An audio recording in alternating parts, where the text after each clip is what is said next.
നനഞ്ഞിടം കുഴിക്കുക, വെന്തിടം കടിക്കുക.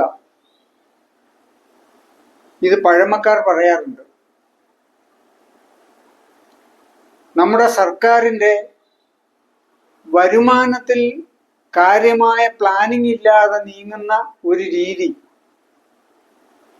ഭരണത്തിനു വേണ്ടി ഭരണം നടത്തുക എന്നുള്ള ഒരു രീതി കാണുമ്പോൾ സത്യത്തിൽ ഈ പഴഞ്ചൊല്ലാണ് ഓർമ്മ വരിക. നേരത്തെ വളരെ കൊട്ടിഘോഷിച്ചുകൊണ്ട് ആരംഭിച്ച കിഫ്ബി,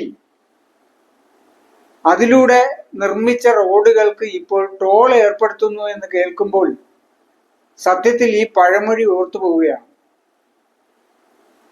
നാളെ ഒരു സമയത്ത് തൻ്റെ വീടിന് മുന്നിലുള്ള പഞ്ചായത്ത് റോഡിലൂടെ നടക്കണമെങ്കിൽ കേരളത്തിൽ ടോൾ കൊടുക്കേണ്ടി വരുമോ എന്ന് ഏതെങ്കിലും മലയാളി ചിന്തിച്ചാൽ അവരെ കുറ്റപ്പെടുത്താൻ പറ്റില്ല. അതാണ് നാം ഓരോ ദിവസവും കണ്ടുവരുന്ന നമ്മുടെ നാടിൻ്റെ സ്ഥിതി.